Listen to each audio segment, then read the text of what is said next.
இந்த ஒரு சுந்தர வேலுங்க.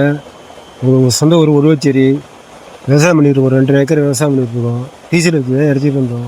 தண்ணி பற்றாக்குறை ஆகிடுச்சு, எங்களால் முடியல. அதுக்கப்புறம் கும்பகோணத்துல சக்தி சோலாரில் பார்த்து கேட்டோம். இன்னும் சொன்னாங்க வந்து காலைல நேற்று போட்டாங்க, நீ ஓடிட்டுருக்கு, காலையிலேருந்து ஓடிட்டுருக்கு, இந்த வரையும் பார்த்தீங்கன்னா ஓடிட்டுருக்கு. இதுக்கப்புறம் பார்த்து தான் இப்போ இதுக்கும் இப்படி தெரியும். முன்னாடி எத்தனை ஏக்கரியா வருஷமா பண்ணிட்டு நாங்கள் ஒரு 40-50 வருஷம் விவசாயம் பண்ணிட்டு இருக்கோம். விவசாயம் தான் நமக்கு தொழிலே. தண்ணிக்கு எவ்வளோ கஷ்டப்பட்டீங்க? ரொம்ப டீசல் வச்சு அரைச்சிருந்தோம். பக்கத்து மோட்டரில் கரண்ட் மோட்டரில் அடித்தா அவன் தண்ணி விட மாட்டேன் வந்துட்டான். இந்த மாதிரி பண்ணிட்டு இருக்கும்போது உடனே சக்தி சோலாரில் பேர் கேட்டு எங்களை எதில் பார்த்தீங்க? உங்களை வந்து செர்மநாத்தில் போட்டாங்க. அவங்கள பார்த்து அவங்க மூலியமாக நாங்கள் பார்த்தோம். நேராக ஆஃபீஸுக்கு அவங்க நம்பர் கொடுத்தாங்க. ஆஃபீஸுக்கு போகணும்.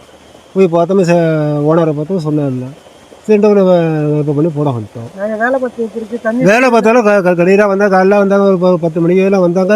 சாயந்தரம் 5 மணிக்கெல்லாம் முடிச்சுட்டாங்க வேலையை. முடிச்சு தண்ணி எடுத்து கொடுத்துட்டாங்க. டெலிவரி எப்படி இருக்கு? தண்ணி பாருங்க, தண்ணி தான் இருக்குது. தண்ணி நீங்கள் ஹாப்பியா? ஹாப்பி தான். இதை வந்து யாராவது பார்த்துருக்காங்களா? இதாக இருக்கு அதே 2-3 பேர் பார்த்துட்டு போயிருவாங்க. பார்த்தது நீ ஒரு நாளைக்கு ஓனாலும் தெரியும்ட்டு போயிட்டு இருக்காங்க. சோலார் வாட்டர் பம்பை பற்றி நீங்கள் பொதுமக்களுக்கு எதாவது சொன்ன எப்படி என்ன சொல்கிறீங்க? நல்லா இது வந்து பரவாயில்ல, நல்லா நம்ம செய்யலாம். இது இப்போ இவ்வளோ ஈபி கண்டுவிட்டு இது பற்றாக்குறையாக இருக்கிறதுக்கு இது பரவாயில்ல, நல்லாயிருக்கு. என்னை பொறுத்தவரைக்கும் இது எனக்கு போதுமானது. அவ்வளோதான்.